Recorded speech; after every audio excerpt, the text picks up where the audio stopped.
We're back here on CBS Sports HQ with Week 16 of the NFL season almost in the books. We still have Monday Night Football tonight. 4 more teams were eliminated from playoff contention after this past Sunday. Those teams include the 49ers, the Cardinals, the Saints, and the Cowboys. So what is next for these teams as their seasons come to an end and they now shift their focus to the offseason? Let's go ahead and find out as we now welcome to CBS Sports HQ. It's John Breech and Ryan Wilson. Gentlemen, it is so great to see you. I do want to begin with the Cowboys here, John, because I hope it's not just me, but it does seem like this team is fighting for Mike McCarthy. Despite there being some chatter, he's not going to return next season. But what are your thoughts on him returning to Dallas? What does his future look like?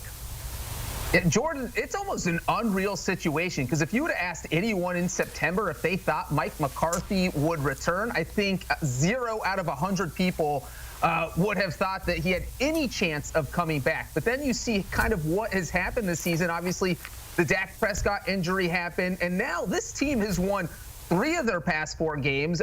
They beat a Tampa Bay Buccaneers team on Sunday night that had everything to play for, and the Cowboys had nothing to play for because they had been eliminated from the playoffs. And if it wasn't for that bizarre deflected punt against the Bengals, they would have 4 straight wins. So McCarthy really has this team firing on all cylinders down the stretch. You know Jerry Jones loves watching this. He loves when his team wins. So now, 3 months ago, I would have said no chance. Now I think he does come back. I don't know that who is going to come and do a better job than what Mike McCarthy has done. I mean, he's got 12 wins in multiple seasons with the team. They've overachieved this year at where they are right now. So I will not be surprised if Mike McCarthy returns, and this is obviously the biggest thing on their plate. And I think we'll know more, obviously, in the next month. I don't think Jerry Jones will milk this out. But I do think Mike McCarthy ends up back in Dallas. Yeah, I don't disagree with you at all, John. They're 7-8, and you compare them to the other 7-8 team in that conference, and the Arizona Cardinals. That feels like 2 teams going in different directions. And I think you could argue that, at least in the quarterback position when healthy, Kyler Murray certainly outplayed what we've seen from Cooper Rush. But that team has held its own in Dallas, and Mike McCarthy, through weathering numerous storms over the course of the past few months, has his team playing hard, and that includes a ton of injuries. And that, Jordan, leads me to the draft. But first, I want to note, it is clear, happy holidays to both of you. It is clear that I love Christmas more than John. My tree is a little bigger than his. I won't comment any further, but I'll just leave it at that. But in terms of what the Cowboys might look for going forward, if Mike McCarthy is in fact coming back, they've had a ton of injuries on both sides of the ball. But I think you have to focus on defense, defensive line in particular. They've also lost Marvin Overshown, their 3rd-year cornerback who suffered a serious knee injury. He might be out in the 2025 season. He was playing at such a high level. So if you're looking towards the draft, now that they're officially limited for the playoffs, I think they're going to be picking in the middle of the first round. Defense makes a ton of sense. Defensive line, linebacker, even cornerback. But if Ashton Genty's there in the middle of round 1, Jerry Jones or whomever he has should sprint to the podium and draft old Ashton Genty and bring him to Dallas. All right, that would put a big smile on a lot of Cowboys fans' faces, I'm sure. As you mentioned, Ryan, 7-8 out of playoff contention. We will see what they do come this offseason and the upcoming NFL draft. Guys, let's go ahead and get to the 49ers here. We know the situation for them. They're going to eventually have to pay Brock Purdy. How does that maybe affect some of the things they want to do this upcoming offseason, Ryan? That's going to be a big part of it, and it sounds like Brock Purdy is going to be in their plans, and he should be. And then the question becomes, is Brock Purdy going to play for a relative bargain? And by that I mean $50 million as opposed to something closer to $55+ million. And I don't know the answer to that, but they're going to have to get after the wallet in San Francisco. And you can say, well, you can just plug anyone in there. Well, you can't, because Brock Purdy has done a lot with a little. There have been a ton of injuries in San Francisco, too many to count. And that's not even a joke. Like literally too many to count. That's how banged up this 49ers team has been. And we've seen Trey Lance when he was there as the starter for a handful of games. They drafted him 3rd overall, traded to get him, and that didn't work out. He is now in Dallas as the backup to Cooper Rush. So Brock Purdy doesn't grow on trees. They got lucky in terms of getting him as Mr. Irrelevant, and they're going to have to pay him. In terms of what they may be looking for going forward in the draft, cornerback is a huge need, and they could also consider offensive line. But what's most important is to get healthy. Then you pay your guy, Brock Purdy. Oh, boy, it's going to be a lot of money. He's going to be up there in the Trevor Lawrence range or north of there. And then you come back next year and make a run at the NFC West. Yeah, Ryan, it's interesting that you keep talking about what Brock Purdy's going to make, because it feels like he is going to be the ultimate litmus test for where the QB market is, where it is headed. Is Brock Purdy worth $60 million per year? Is he going to get Dak Prescott money? Is he going to reset the market at the QB position? Certainly, he's played well enough to do so.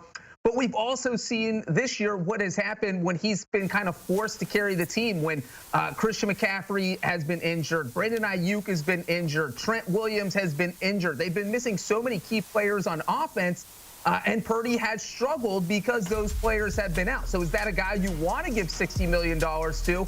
Or is Kyle Shanahan out there thinking, hey, look, I can go get any quarterback and we don't have to give someone $60 million?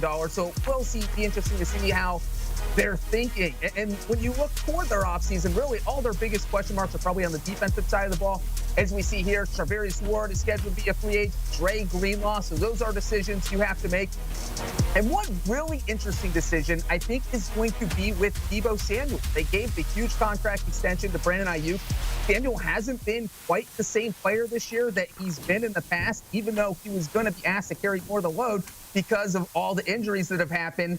And he just hasn't been able to do it. So I will not be surprised if maybe they decide to move on from Deebo Samuel, but that will be something certainly to watch this offseason with San Francisco. Yeah, most definitely. But we definitely know that Brock Purdy's future and whatever that number is will play a role in all of this. Ryan, I know you mentioned that closer to that Trevor Lawrence number at $55 million. John, do you have a prediction? What's that magic number for you for Brock Purdy? I think he comes in slightly under the Trevor Lawrence, Joe Burrow, Jordan Love range. So I'll say somewhere between 50 and 53 million. All right, we will look for that. Let's get to the Cardinals now, you guys. I think many people would say exceeded expectations this year. They were top of the division at one point. They lost it. They had, as I mentioned, the division lead. But where are we at with this Cardinals team, Ryan? What do they need to take that next step? Well, first of all, I think Cliff Kingsbury's been vindicated because, Breech, you remember, for 3 straight years, they started strong with Cliff Kingsbury as the head coach, and then they imploded down the stretch.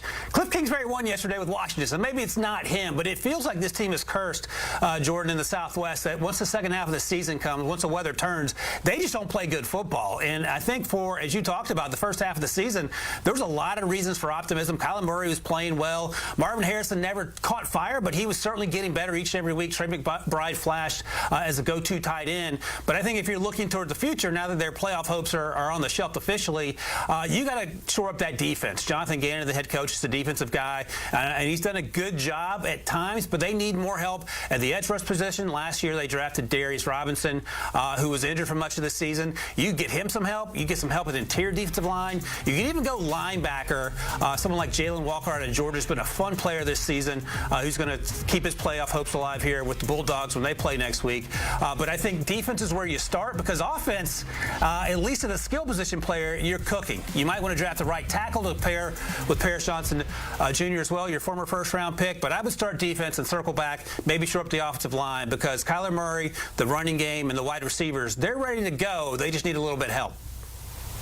Yeah, absolutely. It's really interesting because I do feel like the Cardinals were a team that overachieved this year. I don't think anyone thought that we were going to be talking about them as an NFC West title contender in December, yet here they were until they kind of choked that away against Carolina on Sunday and got eliminated from the playoffs. And that was really a game that kind of epitomized their season, where the offense looked good in spots, but as you said, Ryan, they need some defensive help. And that's when you're giving up 36 points to the Carolina Panthers, you absolutely need some defensive help. So they do have some huge question marks this offseason. I think looking on the offensive line, that's going to be a big one. They have multiple players set to hit free agency. Will Hernandez, Kelvin Beachum, Evan Brown. So they're going to have to make some big decisions there about whether they want to re-sign guys or look to the draft for that. Kaiser White on the defensive side of the ball. So they are going to have a lot of holes to fill, but it does feel like the base is there for a successful team. Kyler Murray, as you said, Ryan, very successful early in the season. And it does feel like they also know what their bread and butter is. We saw them give a contract extension to James Conner. When you're paying a running back, you feel pretty confident that that running back can be successful for you. We've seen Conner carry a heavy load on this offense. They obviously feel very comfortable with him. So it feels like you have Marvin Harrison, you have James Conner, you have Kyler Murray. That's the base of your offense. Now you just need to build around them and then hope you can once again contend for that NFC West title next year. All right, we'll see with whoever that is can help break this curse that Ryan thinks that the Arizona Cardinals are under next year. All right, lastly, guys, the Raiders. With their win yesterday over the Jaguars, the #1 pick in the upcoming draft is the New York Giants. John, your thoughts on this race to the #1 overall pick, how it's kind of all played out?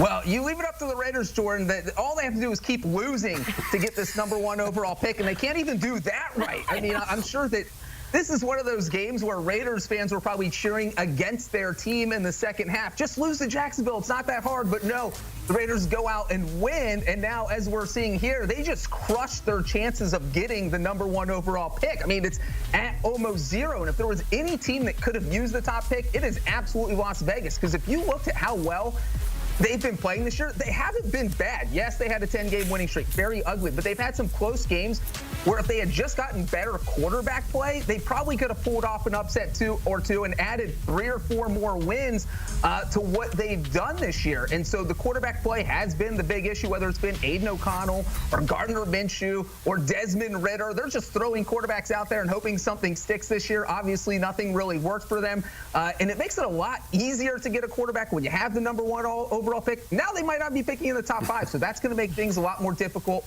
But getting the quarterback position set is going to be the key thing they need to do this offseason. I don't think I've ever said this phrase before in my life, but that was the worst win in franchise history. Because to John's point, you went from #2 overall. Now you're all the way to #6. There are 2 or 3 teams in front of you that need a quarterback. This quarterback class has 2 guys that are going in the first round, and then you're stretching after that. And those 2 guys are going to be gone in the top 5, probably in the top 2. So now, if you're Tom Telesco, the general manager, I can imagine you're watching Sunday's game going, all right, we're going to get a win. All right, I'm going to have to trade up. And, oh, by the way, I never trade out of the pick I currently have. He never did that with the Chargers when he was there. So a lot of things are going to have to change. You could go the free agent route. Maybe Sam Darnold sneaks out of Minnesota, but he's playing out of his mind, and it wouldn't be shocking if they brought him back. Justin Fields will be a free agent. Do you love that? Kirk Cousins might be available. Do you love that? So worst win in franchise history, but it is a win. Congratulations to Aiden O'Connell and Antonio Pierce. Here's to hoping you find a way to get one of these quarterbacks in the draft. All right, well, we're sending all of our thoughts and prayers to Raiders fans this holiday season. That's for sure. Gentlemen, thanks so much. Get more draft talk with the First Pick podcast. All you got to do is scan the QR code on your screen to watch or listen wherever you get your podcasts.